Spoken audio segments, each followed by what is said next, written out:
if you're a podcaster, this automation is for you. This will save you a lot of time in preparing for the interview questions for the guest.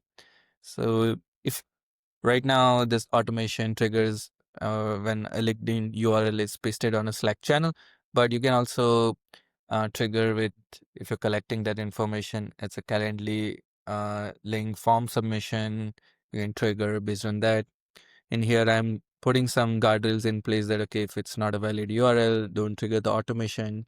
If it's a valid URL, and then I run a Python code to first get all the context of the guest from LinkedIn. So I have a API actor, which I'm calling that takes the URL, gives all the experiences, education, description, title, all the information about the user, and then a prompt which is tailored to the podcast, the audience, the topics it covers, and it crafts all the questions for the interview, sends on Slack, and also creates a Google Doc and send it.